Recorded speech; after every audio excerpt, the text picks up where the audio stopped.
Running a business comes with a lot of what-ifs. But luckily, there's a simple answer to them. Shopify. It's the commerce platform behind millions of businesses, including Thrive Cosmetics and Momofuku, and it'll help you with everything you need. From website design and marketing to boosting sales and expanding operations, Shopify can get the job done and make your dream a reality. Turn those what-ifs into... Sign up for your $1 per month trial at shopify.com/special offer. It's The Other Side of Midnight with Frank Morano. The world, at least the country, has baseball fever right now and political fever. And at least on the right side of the political spectrum, a lot of that political fever is embodied in all these Trump rallies. Well, over the weekend, it was reported that a man was arrested outside of a campaign rally for former President Donald Trump in Southern California. And apparently what was reported by authorities is that multiple guns were illegally in his possession. And then the driver of this black SUV was later identified as 49-year-old Vem Miller of Las Vegas, who was found to be in illegal possession of a shotgun, a loaded handgun, and a high-capacity magazine. The sheriff's office in Riverside County, California, said the incident had no impact on the safety of rally attendees of former President Trump. That's where the agreement seems to end. Everybody agrees that Trump was never in danger. But according to the Riverside County Inmate Information System, Miller was released from the detention center on bail. But the Riverside County Sheriff is saying that his deputies probably prevented a third assassination attempt on the part of President Trump. Meanwhile, my colleague Roger Stone interviewed Mr. Miller, and he's saying, wait a minute, I was not an assassin at all. I'm a Trump supporter. Do we have a little bit of the sheriff, Matt Blaze? What we do know is he showed up with multiple passports with different names, an unregistered vehicle with fake license plate, and loaded firearms. If you're asking me right now, I probably did have deputies that prevented the third assassination attempt. That's big. To claim that you prevented a third assassination attempt of a former and potentially future president, that's big. Well, we have, again, shout out to my friend and colleague Roger Stone for facilitating this. We have that would-be assassin on the line with us right now. Vem Miller, it's great to talk to you. Thanks for joining me on the radio. I have to say, you are the first almost presidential assassin I have ever interviewed. Oh, that's really funny. Glad to be on your show. Thank you so much. Roger was texting me earlier saying that I should get on your show, so thank you very much for having me on. So what happened over the weekend from your perspective? Give us your point of view. Everything I'm about to state is backed by the evidence. What they're saying is absolutely ludicrous. They're making it seem like they discovered guns and, they had, proper investigation to expose that I was trying to sneak in with guns, and that's not what happened. What happened was, and this is actually based upon my experience at Nevada Trump rallies, where just out of respect, I always have my two firearms in the back of my truck. They're lawful firearms. I believe there was some statements made that these were illegal firearms. No, these are firearms that I purchased from Nevada gun stores, and they're lawful. They're under the National Registry. Furthermore, there was a statement made that I paid bail. No, there was no bail. There was zero bail. They just gave me a misdemeanor ticket because I was just simply not aware. I'm from Nevada. The only place I've owned guns is in Nevada. And in Nevada, the law is that you could have your cartridge loaded or your mag loaded into the gun. Apparently in California, it has to be separated. I was not aware of that. Now, the second thing is that when I purchased the gun, you could have the option, and again, I'm honestly a ignoramus when it comes to guns. I only became a gun owner after I started producing content that resulted in death threats being made to me in 2022, at which point I purchased these guns, right? And so I drive around with these guns. They're lawful guns. And, I've been to many Trump rallies, and when I'm parking my car, and what's important to state is that the location of the rallies and the location of the parking lots are usually at least a quarter-mile distance. One of the reasons that they do this is because, let's say there's a real, Timothy McVeigh-like terrorist type situation with car bombs and things like that. They create a distance. So these are two distinctly different locations. When we say Trump rally, it's a different location as opposed to the parking lot. And that's been the case for all the Trump rallies I've been to. And so usually when I arrive to Trump rallies in Nevada, because I also ran for office as a Republican in 2022, and one of the things that I was doing was definitely being very favorable to the police and being very supportive to the police in the time of defund the police. And so I learned to be very respectful with the police, and that actually helped my relationship with the police. And one of the respectful things I like to do is if I'm driving into the parking lot of a Trump rally, I notify the police and I say, hey, I got, trunks in the back of my truck, just letting you know, in case somebody tries to break in or whatever, the police are aware. They usually thank me and they say, thank you for your courtesy and, simply do not bring into a rally. Now, there's another situation where when you walk in these rallies, there's metal detectors and that sort of thing. And these guns are not necessarily guns that you could sneak into a rally. One's a shotgun and the other one is a Glock handgun, right? These are not ARs. There's things like that. And so Nevada, I've never had a problem with this. And so when I arrived to the Coachella rally, where I actually had a special invitation by members in the Republican Party of Nevada, essentially I'm, driving to the parking area.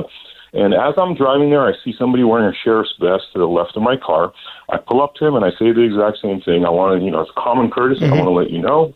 I have guns in the back of my, firearms in the back of my truck. I'm parking my truck, and obviously I'm not going to take this into the rally.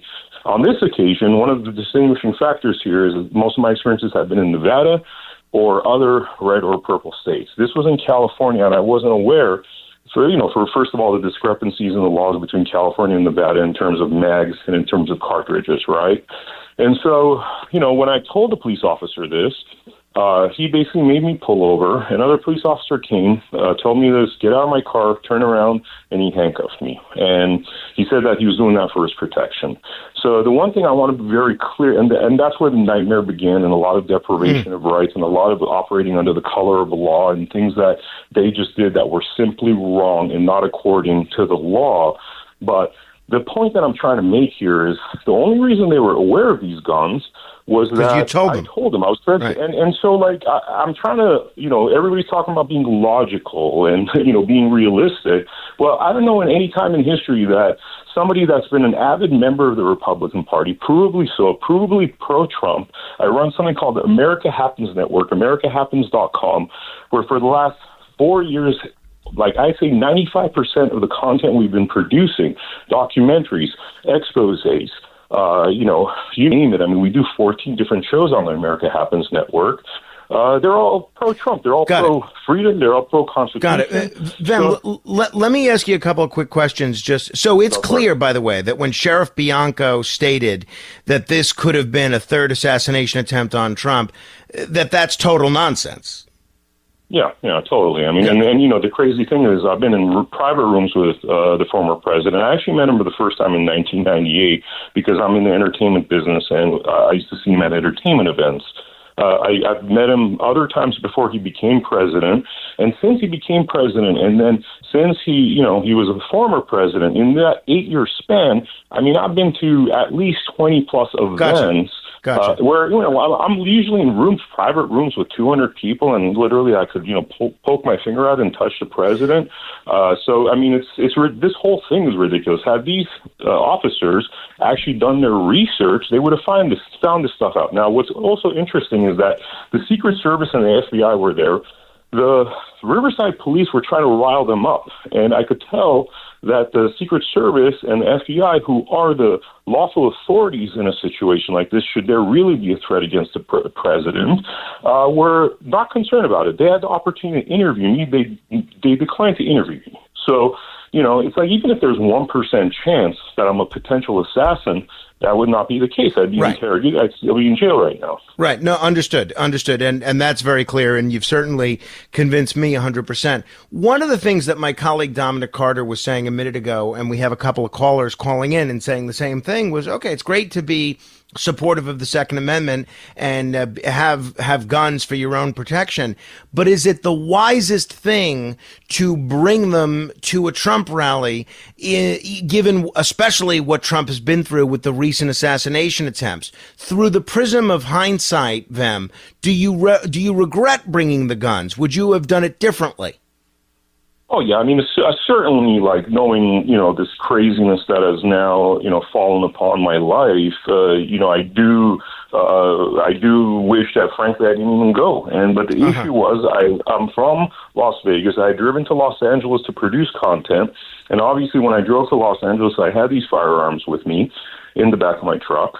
And then this Coachella event came up. I had a special invitation, so I just drove out there. Now, the other option would have been for me to leave my firearms in somebody's home, a friend's home, or whatever, which also it's my lawful firearms. To leave it out of my possession would also have been foolish. God forbid something happened. There was a break in there, whatever. So I tried to do the most, what I thought was the smart move at that time. I'm also, because I'm very friendly with the Republican, I never thought this was going to happen. Most of the cops I've dealt with at other events have been, very thankful that I'm being upfront and honest, and they see me as not a threat, and I'm walking in with these special invitations. I'm walking in with higher-ups of the Republican Party that I'm friends with, and so, I just never imagined it would play out like this. Sure. But frankly, I wish I would have done a U-turn and pretty much gone back home. And this, literally my reputation has been slandered worldwide. So yes, I wouldn't want that to happen. No, I'm sorry that you're going through this. With that in mind, I asked my colleague if he thought this was going to be another Richard Jewell situation, where Richard Jewell sued a lot of the media organizations and other people that portrayed him as the Olympic bomber in Atlanta. Are you considering your legal options here in terms of maybe bringing a lawsuit against the Riverside County Sheriff's Office? Yes, and I've been on the media all day today basically talking about that, how some major attorneys have been reaching out to me, very prominent attorneys, wanting to take on this lawsuit, saying that it's a slam dunk, saying that what the Sheriff's Department did to my name, my family name, is absolutely ridiculous. So yes, there will be lawsuits pending. Now, I want to add one other little fact here, because all day I've been talking to the media. And then I find out that the Las Vegas Metropolitan Police Department go to my home where my parents are staying, elderly parents. They're 83 and 77 years old. My dad's had multiple heart attacks, strokes, diabetes, and is not in good health. And they show up with the terrorism unit, 12 police officers, and they don't even have a warrant. And they're snooping around outside the house with flashlights, freaking my parents out. My parents become very worried, and at that time, they call my friend Steve Sanson, who runs an organization called Veterans in Politics. Steve Sanson is a bit of a bulldog. He fights corruption. He's been known to take out corrupt judges, lawyers, and police officers through lawful means, like bar complaints, like through producing media to show their corruption. And Steve Sanson shows up to the House and basically it tells the cops, like, what the hell are you guys doing here? Well, they're like, we're here to do a welfare check. He's like, who called a welfare check? Well, we can't tell you, sir, who called a welfare check. He's like, do you guys have a warrant? They're like, no. And then he's like, get the hell out of here then. What are you guys doing? You're freaking out these old people, I think this was an attempt to continue to threaten and intimidate me. I think that if I was there, if I even flinched, I would have probably been dead at this point. Wow. And this really frightens the crap out of me, because you have 12 heavily armed police officers. And by the way, Steve Sanson, who's very well connected in Las Vegas, can contact Sheriff McMahill, who says he's not in town. He didn't authorize this incursion. He's going to actually fill out a complaint to investigate what these police officers have done.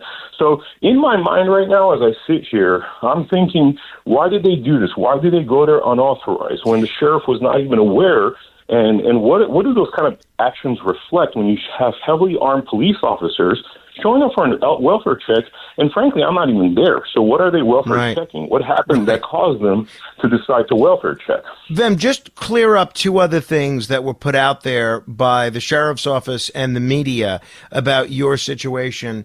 we were told that you presented fake VIP and press passes to law enforcement. We were also told, it was reported anyway, that your vehicle was said to be unregistered and in disarray. Speak to both of those, the issue of the fake VIP and press passes and the unregistered vehicle. Are either or both of those things true at all? No. They're lies, and let me go one by one. So first, in terms of the fake VIP passes, no, I've actually gone on many shows today. I've opened up my email account where I've received emails directly from the Trump campaign with those special invitation passes. The individual that arranged that special invitation passes is higher up in the Clark County Republican Party. There's a clear line where these passes were given to me, and what I had was clearly authentic passes. In terms of my car being in disarray, they're the ones that did that. So I told them that, they're welcome to go in the car, because initially they told me they just wanted to check the serials to make sure they were lawful guns and they weren't stolen guns. And I said, sure, go ahead, get the serial numbers. If you run it, you'll find out that I purchased these in Nevada gun stores. So that's the guise under which they went and started to inspect my car, and they turned it upside down. I had 3 luggages in there. They ripped everything open, went through everything, and I'm talking everything in forensic detail, about 10 to 15 officers with swabs and, bomb sniffing dogs. And they didn't find nothing. They didn't find nothing whatsoever, right? Then they start making these allegations that I'm driving unlawfully, fake IDs, fake passports. Well, those are criminal allegations. So why didn't they cite me for that? Why was it that when I left, the only thing that I was cited for was 2 misdemeanors, one being that my mag was in the gun, which is simply how we do it in Nevada. I didn't know in California, and it's also nonsensical. It gives the criminals an upper hand, like at least 3-4 seconds to basically shoot you, because they're going to have their gun loaded. If you see, it's almost so unconstitutional, so unfriendly to a gun owner to allow criminals to have that upper hand. So the whole thing doesn't make sense to me. But in terms of these allegations that, with cops, there's a lot of feeling and emotion happening right now in terms of their position. There's 2 positions that a cop should have. It's either lawful or it's unlawful. That's the 2 positions. Not that I think this is fake, this is wrong, you hurt my feelings, whatever. It's either lawful or unlawful. And if it's unlawful, that will appear on a citation. But why didn't any of those allegations appear on a citation? They should have. If I have fake IDs, if I was driving unlawfully, they should have noted it to be so. And they didn't. Yeah, I can't argue with anything you said. One of the things when I was talking with my colleague right before you were kind enough to come on, that he mentioned is the what was reported about your sovereign citizen affiliation. Sheriff Bianco said that your vehicle had features consistent with the sovereign citizen movement. Do you identify with that group or its beliefs? No, because first of all, this concept of sovereign citizen is a ridiculous concept. The 2 words are actually opposites of each other if you actually look at the lineage of those words. I've done a lot of research because I've interviewed people that claim to be sovereign citizens, also individuals that claim to understand trust law, common law, things like that return us back to natural order of law versus what we have right now, which is this maritime law, where all these victimless crimes are basically persecuted and, people are thrown in jail for victimless crimes, right? So the point of law that I'm interested in is not sovereign citizen law. I'm interested in more common law. I'm interested in constitutional law. Now, everything I've done is lawful, like I just said, because had I done anything unlawful, and according to this gentleman and his sovereign citizen theory, I should have been cited on that. But this was just feelings and emotions as opposed to the 2 categories that count, which is it's either lawful or it's unlawful. And clearly, it wasn't unlawful. Fellas, Degree Cool Rush deodorant, right? Well, last year they changed the formula, and guys were mad about it. One dude even started a petition. So guess what? Degree heard us, admitted they messed up, and brought the original Cool Rush scent back exactly how it was. And it's in Walmart, Target, and other stores now for under $4. So grab some and remember why its cool, crisp, and fresh scent made it the #1 men's antiperspirant for the last decade. Degree Cool Rush is back, and it smells like victory for all of us. Get ready for Universal Epic Universe, featuring the wizarding world of Harry Potter, Ministry of Magic, and Super Nintendo World. Now open at Universal Orlando Resort. Tickets and packages on sale now at universalorlando.com. This episode is brought to you by Principles. Are there limits to the U.S. government's debt growth? What will happen if the debts are not curtailed? What should policymakers or investors do? Those are urgent questions that legendary investor and New York Times bestselling author Ray Dalio addresses in his new book, How Countries Go Broke: The Big Cycle. The book comes out in June and is available for pre-order today, wherever books are sold. Home means something different to everyone. But with Rocket Mortgage, home can mean even more. It can mean a college education, taming your high-interest debt, even a renovation. We've made it easier than ever to use your home equity. That home you worked so hard for, now it can work hard for you. Call 800-4ROCKET or visit rocket.com to find out more. Rocket Mortgage, LLC, licensed in all 50 states. NMLSconsumeraccess.org, number 3030. Last question on the sovereign citizen front. The sovereign citizens, as I understand it, and I know very little about the movement, they often reject government authority and laws. Are you saying unequivocally you don't share that ideology, and that ideology played no role in anything that happened with you this weekend? Yeah, I mean, I think that ideologies are repugnant. I think that ideology is anarchy and chaos. We need structure, we need order. I'm certainly one for structure, order, and laws. What I'm not one for, I'm for constitutional law. I am not one for these maritime laws, these laws that are created to benefit lawyers, to benefit, for example, the family law industry complex, and destroy families. That I'm not a fan of, because that is unconstitutional, because children, according to the Constitution, are the property of the parents, but those property rights are ignored. So I believe that our law has been bastardized by the bar system. Our law has been bastardized by, these money-hungry lawyers that control the bar system. And we've seen that in the persecution of Trump. I mean, everything that's happened with Trump is a reflection of how the law is misused and why we got to return to constitutional law, why we got to return to common law and take the law out of the hands of this monopoly called the bar. Yeah, I have a tough time disagreeing with most of what you just said there.